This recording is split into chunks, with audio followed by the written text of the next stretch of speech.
Hi hello friends, ನಾನು ನಿಮ್ಮ Ali ಮುನ್ಸಿಕೆ. Mark Kannada ಸಿನಿಮಾದ ವಿಮರ್ಶೆ ಮಾಡೋಕ್ಕಿಂತ ಮುಂಚೆ ದಯವಿಟ್ಟು ಕನ್ನಡಿಗರಲ್ಲಿ ಒಂದು ಮನವಿ. ನೀವು ನನ್ನ ವಿಮರ್ಶೆನ ಮುಂದೆ ನೋಡ್ತಿರೋ ಬಿಡ್ತಿರೋ ಸೆಕೆಂಡ್ರಿ, ದಯವಿಟ್ಟು ಈ ಮನವಿನ ನೋಡಿ ಸ್ವಲ್ಪನಾದ್ರೂ ಪಾಲಿಸಿ ಅಂತ ಹೇಳ್ತಾ ಕೇಳ್ಕೊತಿದ್ದೀನಿ. ಮನವಿ ಏನು ಅಂದ್ರೆ, ಸಿನಿಮಾದಲ್ಲಿ ಅತಿಯಾಗಿ ವಿಡಿಯೋ ಮಾಡೋರ್ನ ಸ್ವಲ್ಪ ತಡೆಗಟ್ಟಬೇಕಾಗಿದೆ.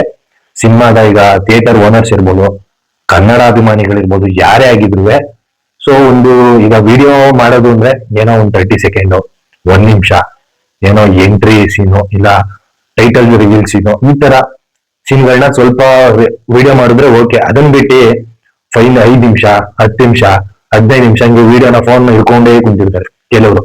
ಸೊ ಅಕ್ಕಪಕ್ಕದಲ್ಲಿ ಇರೋರು ಕನ್ನಡ ಅಭಿಮಾನಿಗಳೇ ತಾನೆ, ಸ್ವಲ್ಪನಾದ್ರೂ ಈಗ ಹೇಳೋಷ್ಟು ಪರಿಜ್ಞಾನ ಇರ್ಬೇಕು. ಯಾಕಂದ್ರೆ ಅದೊಂದು ನಮ್ ಕನ್ನಡ ಸಿನಿಮಾ. ಈಗ ಮಾರ್ಕ್ ಸಿನಿಮಾ ಅಂತಾನೆ ಅಲ್ಲ, ಯಾವುದೇ ಸಿನಿಮಾ ಆಗ್ಲಿ ಆ ತರ ವಿಡಿಯೋ ಮಾಡೋರ್ನ ಸ್ವಲ್ಪ ತಡೆಗಟ್ಟಬೇಕಾಗಿದೆ. ಸೊ ಅದು ಥಿಯೇಟರ್ ಓನರ್ಸೇ ಆಗಿರ್ಬೋದು, ಇಲ್ಲ ಕನ್ನಡ ಅಭಿಮಾನಿಗಳೇ ಆಗಿರ್ಬೋದು, ಕನ್ನಡ ಸಿನಿಮಾ ಇಂಡಸ್ಟ್ರಿ ಅಭಿಮಾನಿಗಳೇ ಆಗಿರ್ಬೋದು, ದಯವಿಟ್ಟು ಇದನ್ನ ಫಸ್ಟ್ ತಡೆಗಟ್ಟಬೇಕಾಗಿದೆ. ಆಮೇಲೆ ಪೈರಸಿ ಆಟೋಮೆಟಿಕ್ ಸಿಕ್ಕೇ ಸಿಗ್ತಾರೆ. ಇವತ್ತಲ್ಲ ನಾಳೆ ಅವ್ರಿಗೆ ನಾಂದಿ ಆಡೇ ಆಡ್ತಾರೆ. ಸೊ ಈ ವಿಡಿಯೋ ಮಾಡೋರ್ನು ಸ್ವಲ್ಪ ತಡೆಗಟ್ಟಬೇಕಾಗಿದೆ ಅಂತ ಹೇಳ್ತಾ ನಾನು ವಿಮರ್ಶೆ ಸ್ಟಾರ್ಟ್ ಮಾಡ್ತೀನಿ. ದಯವಿಟ್ಟು ನನ್ನ ಮಾತಲ್ಲಿ ಏನಾದ್ರು ತಪ್ಪಿದ್ರೆ ಕ್ಷಮೆ ಇರ್ಲಿ.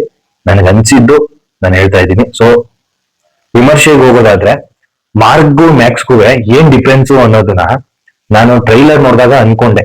ಏನಿದು ಮಾರ್ಕ್ ಅಂತ ಏನ್ ಕೆಸಿಟ್ರು, ಮ್ಯಾಕ್ಸ್ 2 ಅಂತಾನೆ ಇಟ್ಬೋದಾಯ್ತಲ್ಲ ಅಂತ ನಾನು ಅನ್ಕೊಂಡಿದ್ದಂತೂ ಸತ್ಯ. ಆದ್ರೆ ಸಿನಿಮಾನ ಥಿಯೇಟರ್ ಹೋಗಿ ನೋಡಿದ್ರೇನೆ ಗೊತ್ತಾಗೋದು ಮಾರ್ಕ್ ಅಂದ್ರೆ ಬೇರೆ, ಮ್ಯಾಕ್ಸ್ ಅಂದ್ರೆ ಬೇರೆ ಅಂತ.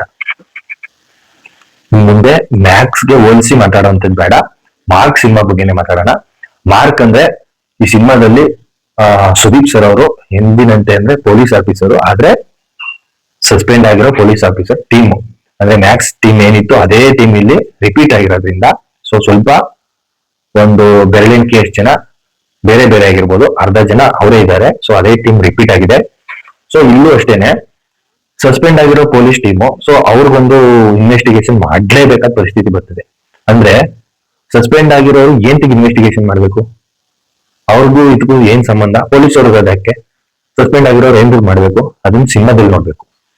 ಸೊ ಆಮೇಲೆ ಏನ್ ವಿಚಾರದ ಬಗ್ಗೆ ಇನ್ವೆಸ್ಟಿಗೇಷನ್ ಮಾಡ್ತಾರೆ ಅಂದ್ರೆ, ಕತೆ ಸ್ಟಾರ್ಟ್ ಆಗಿಂದ ಹಿಡ್ದು ಎಂಡ್ ವರ್ಗನು ನಮ್ಗೆ ಎಂಡ್ ಕ್ಲೈಮ್ಯಾಕ್ಸ್ ಸಿಗೋ ಅಷ್ಟರಲ್ಲಿ 3 ರಿಂದ 4 ತರ ಸ್ಟೋರಿ ಟ್ರಾವೆಲ್ ಆಗ್ತಿರುತ್ತೆ. ಅಷ್ಟು ತರ ಕತೆಗಳು ಟ್ರಾವೆಲ್ ಆಗ್ತಿರುತ್ತೆ. ಆದ್ರೆ ನಮ್ಗೆ ಗೊತ್ತಾಗೋದೇ ಇಲ್ಲ ಏನಿದು, ಯಾವ ತರ ಇರ್ಬೋದು, ಯಾವ ಇನ್ವೆಸ್ಟಿಗೇಷನ್ ಮಾಡ್ತಿರ್ಬೋದು, ಯಾವ್ದೋ ಒಂದ್ ಕತೆ ಹಿಂದೆ ಹೋಯ್ತಿದಾರ, ಒಂದ್ ಇನ್ವೆಸ್ಟಿಗೇಷನ್ ಹಿಂದೆ ಹೋಯ್ತಿದಾರ ಅಂತ ಅನ್ಸೋದಂತೂ ಸತ್ಯ. ಆದ್ರೆ ಅಲ್ಲಿ ಟ್ರಾವೆಲ್ ಮಾತ್ರ 2-3 ತರ ಸ್ಟೋರಿ ಮಿಕ್ಸಪ್ ಆಗಿ ಟ್ರಾವೆಲ್ ಆಗಿದ್ದಂತೂ ಸತ್ಯ. ಅದ್ ನನ್ಗನ್ಸಿದ್ನ, ನನ್ಗೆ ಏನ್ ಅರ್ಥ ಆಯ್ತು ಅದನ್ನ ಮಾತ್ರ ಹೇಳ್ತೀನಿ. ಸೊ ಈ ಸಿನಿಮಾದಲ್ಲಿ ಒಂದು ರಾತ್ರಿ ಪ್ಲಸ್ 18 ಅವರ್ಸ್ ಎಕ್ಸ್ಟ್ರಾ, 18 ಅನ್ನೋದು ಇದೆಯಲ್ಲ, 18 ಅವರ್ಸ್ ಅನ್ನೋದು ಅದಂತೂ ತುಂಬಾ ಅದ್ಭುತ. ಯಾಕಂದ್ರೆ ಇದ್ರಲ್ಲಿ ಸಿನಿಮಾದ ಮೇಜರ್ ಪಾಯಿಂಟ್ ಬರೋದೇ ಅಲ್ಲಿ.